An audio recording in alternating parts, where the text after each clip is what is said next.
আল্লাহওয়ালা আলেমগণ কোন তালেবে ইলম তথা দ্বীনী শিক্ষার্থীর মধ্যে খালেস ও বিশুদ্ধ নিয়তের অনুপস্থিতি সম্পর্কে অবহিত হয়েও বরাবর তাকে শিক্ষাদান করতে থাকতেন এবং তার মধ্যে বিশুদ্ধ নিয়ত পয়দা হবার জন্য আল্লাহ পাকের দরবারে দোয়া করতে থাকতেন, কিন্তু শিক্ষাদান বন্ধ করতেন না। এভাবে উভয়ই সওয়াবের অংশীদার হতেন। আর আল্লাহ পাকের শরীয়ত দানের উদ্দেশ্য হচ্ছে বান্দাদেরকে পুরস্কৃত করা, কারণ ইলম শিখবার উদ্দেশ্য দুটি, আমল ও শরীয়তের উজ্জীবন। তাই আলেম ব্যক্তি সর্বাবস্থায় কম বেশি সওয়াবের অধিকারী হন। শায়েখ আলী খাওয়াস রহমতুল্লাহি আলাইহি বলেন, এমন কোন আলেম নাই যিনি তার ইলম অনুযায়ী আমল করেন না। শেখ আলী খাওয়াস রহমতুল্লাহি আলাইহি বলেন, এমন কোন আলেম নাই যিনি তার ইলম অনুযায়ী আমল করেন, আর পুরাপুরি বা আংশিক সেটা পরে হয়তো বলবেন, অন্তত ব্যক্তিগত পর্যায়ে হলেও আমল অবশ্যই করেন। কারণ কোন গুনাহ হয়ে গেলে তিনি অনুতপ্ত হয়ে দ্রুত তওবা করেন। এটা কি একটা ইলমের উপর আমল না? সুবহানাল্লাহ। আলেম না হলে বুঝতেই পারতেন না যে এটি গুনাহের কাজ, ফলে তওবারও অবকাশ হতো না, গুনাহকে গুনাহও বুঝতো না, নাদামত এবং লজ্জিত হওয়া তওবা করা সেটাও তার জুটতো না।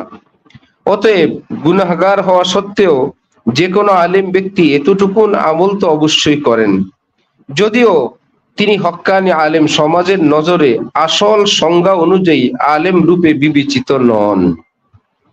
অতএব ইলম আলেমের জন্য সর্বাবস্থায় কল্যাণকর এবং সর্বকালেই মানুষের ইলম অপেক্ষা আমলের পরিমাণ কমই থাকে, এবং সর্বকালেই মানুষের ইলম অপেক্ষা আমলের পরিমাণ কমই থাকে। ইলম ও আমলের এই ব্যবধান চিরদিনের।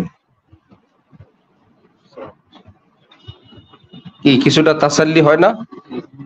প্রথম দিকের তাসাল্লি হলো যে আমার তো নিয়তে সহি নাই, আমি পড়ালেখা করে কি হবে? যাদেরকে মিনাল জিন্নাতি ওয়ান নাসের পক্ষ থেকে ইউএস উইসু করা হয়, আছে না? ইউএস উইসু করা হয় না? কোন জায়গায় করা হয়? ফি সুদুরিন নাসে। মিনাল জিন্নাতি ওয়ান নাসের পক্ষ থেকে কি করা হয়? ইউএস উইসু করা হয়। কোথায়? ফি সুদুরিন নাসে।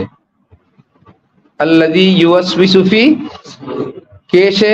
মিনাল জিন্নাতি, মানে অন্তরে ওয়াসওয়াসা, কুমন্ত্রণা, এটা কোনো মানুষও দিতে পারে, জিনও দিতে পারে। জিন মানে এখানে ইবলিসের পার্টি, যে তোমার নিয়ত সহি নাই। ইলম এটা তো খালেস নিয়তের সঙ্গে পড়া উচিত।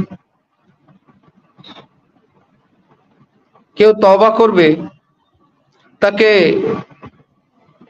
ওয়াসওয়াসা দিবে, তওবা করবা, আল্লাহর কাছে বলবা আমি করব না, তুমি কি এই কথার উপর থাকতে পারবা?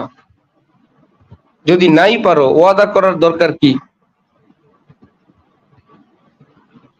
নাম্বার 2, এতদিন যাবত তুমি ভুল বিচ্যুতির উপর ছিলে, হঠাৎ করে আজকে তুমি তওবা করে ফেলবে, আগামীতে এই তওবার উপর থাকতে পারবা কিনা ভেবে চিন্তে তওবা করো। এটা আল্লাহর সঙ্গে তোমার অঙ্গীকার। এই সবগুলো ওয়াজ কি ফেরেশতার না শয়তানের? শয়তানের। শুনতে কত মিষ্টি, কত সুন্দর ওয়াজ, এতদিন আমি আমল করি নাই, আজকে আমল শুরু করব, আগামীকাল আমল করতে পারি কি না তার তো কোনো গ্যারান্টি নেই। সুতরাং যখন শুরু করব তো করবই, চিরকালের জন্য, আমরণের জন্য একত্রে শুরু করব। মধ্যখানে একটু শুরু করে আবার ছেড়ে দিব, এটা ঠিক না। এই ঠিক না কথাটা কার? শয়তান। মনে হয় যে শয়তানের নাম নিতে তোমাদের ভয় হয়, যদি মাইন্ড করে। শয়তান যদি আমাদের ব্যাপারে কোনো পদক্ষেপ নিল, বিকেলে খবর আছে, এরকম কিছু, তো এই ওয়াসওয়াসাটা কার? শয়তানের। এই শয়তানের এই ওয়াসওয়াসার একটা মেডিসিন হলো, কোন ব্যক্তি 3 দিন ক্ষুধার্ত, সে বেচারা কোনো প্রকার খাবার পায় নাই, খায় নাই। 3 দিন পর একজন মানুষ তাকে 1 প্লেট খাবার দিল। প্রশ্ন হলো, 3 দিন না খেয়ে থাকার পর 1 প্লেট খাবার কি তার সারা জীবন যাবে, না শুধু এক বেলা যাবে? এক বেলা খাবার পরের খাবারের কোনো ব্যবস্থা আছে? নাই। এখন শয়তানের ফতোয়া অনুযায়ী 3 দিন না খেয়ে থাকছো, এই এক বেলা খেয়ে আবার খাওয়া শুরু করার দরকার কি? এর পরের বেলা তো কোনো গ্যারান্টি নেই।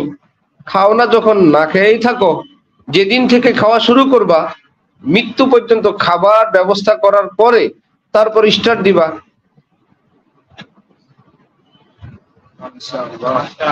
ক্ষুধার্ত ব্যক্তি এই ওয়াজ শুনবে? ধত্তরি তোর ফতোয়া টতুয়া, তোর ওয়াজ খেয়ে নি, পরে কি হবে পরেরটা পরে দেখা যাবে। পরে কি হবে পরেরটা পাইলে খাবো, নাইলে ক্ষুধার্ত থাকবো।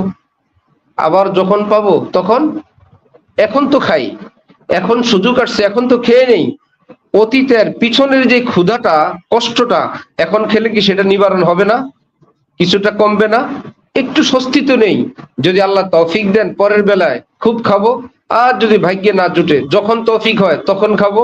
এটা দেহের খোরাক। খাদ্য হলো কিসের খোরাক? সুতরাং গুনাহ করতে করতে করতে করতে আমার আত্মা ক্ষুধার্ত হয়ে গেছে। এখন আমার আত্মার একটু খোরাক দেওয়ার, একটু তওবা করার, একটু চোখের পানি ফেলার, একটু 2 রাকাত পড়ার, আল্লাহকে বলার, আল্লাহ মাফ করেন, এই শুধু এইটুকুন শব্দ, আল্লাহ আমি ভুল করে ফেলছি আমাকে মাফ করেন, এইটুকুন শব্দ বলার একটু সুযোগ আসছে। মনে মনে শয়তান এসে বলবে, তুমি তো আবার সেটা ভুল করেই ফেলবা, এখন বলে লাভ কি? তাহলে ওই 1 প্লেট খেয়ে লাভ কি? তখন উদ্দেশ্য হবে, এখন তো খাই, পিছনের যে ক্ষুধাটা, কষ্টটা সেটা তো নিবারণ করি। আল্লাহ পাক যদি তৌফিক দেয় তওবা করতে থাকবো, তওবার উপরে থাকবো। আর যদি নাই পারি, যখন পারি তখন করব।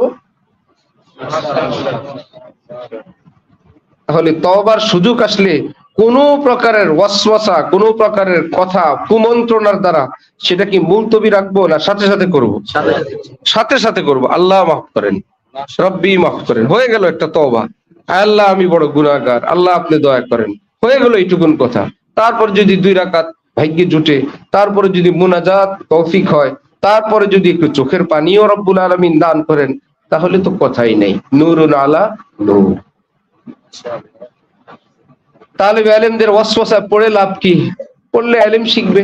আমল, আজকে যদি আমল করি তা তো অনেক ভালো ছিল, আজকে যদি আমল নাও করি আগামীকাল আমল করার সুযোগ তো থাকতেছে। কেউ যদি ইলম শিখে আমল না করে আগামীতে কি আমল করতে পারবে না সে? তারপরের কথা হলো, একজন মানুষ বয়স, পরিবেশ, পরিস্থিতির কারণে ইলমের পাশাপাশি যদি তার থেকে কোনো ভুল বিচ্যুতি হয়, আরেকদিন বলছিলাম, একটা সময় যদি আল্লাহ হায়াত দেয়, বয়স হয়, বয়স যখন 50-60, তখন তার ইলমের পরিচয়টা মুছে সে পাক্কা একটা শয়তান হবে, না শয়তানের পরিচয়টা মুছে একজন আলেম হবেন? ভুল বিচ্যুতিগুলি 60 আর 65 70 গিয়ে আর থাকবে না। সে ফুটবল খেলতে যাবে 70 বছরে, ফেসবুক নিয়ে ব্যস্ত থাকবে, আর কিছু থাকবে না। তাহলে ছুটবে কোনটা? ভুলটা। থাকবে কোনটা? ইলমটা। যদি নাও ছুটে, একদিন ছুটতে হবে, শয়তানেরই ছুটতে হবে, ইলম ছুটবে না। তো ইলমে দ্বীন, আলেমে দ্বীন হওয়ার যে ফজিলত, যে মর্যাদা, যে সম্মান দুনিয়ায় এবং আখিরাতে, সেটা তো অর্জন করবই। এর সঙ্গে যদি আল্লাহ ইলমের সঙ্গে আমলের তৌফিক দেন, আলহামদুলিল্লাহ। আরো তৌফিক দিলে আরো আলহামদুলিল্লাহ। চেষ্টা তো করব পুরোপুরি। ভুল হয়ে গেলে কি ইলম ছেড়ে দিব? এখানে কাজ 2টা, ইলম এবং আমল। তাহলে 2টার একটা হচ্ছে, এই জন্য কি আরেকটা ছেড়ে দেব? না, আমি একটা তো আছেই, অপরটা নিয়ে আমি ব্যস্ত থাকবো যতটুকুন পারি। একটা তো হইতেছে, দ্বিতীয়টা হয়ে গেলে দুটোটাই হয়ে গেল। একটা হয় না বলে যদি এটাও ছেড়ে দেই। তাজমহল বানাইছিল কার নামে? বাদশাহ আলমগীর, বাদশাহ শাহজাহান,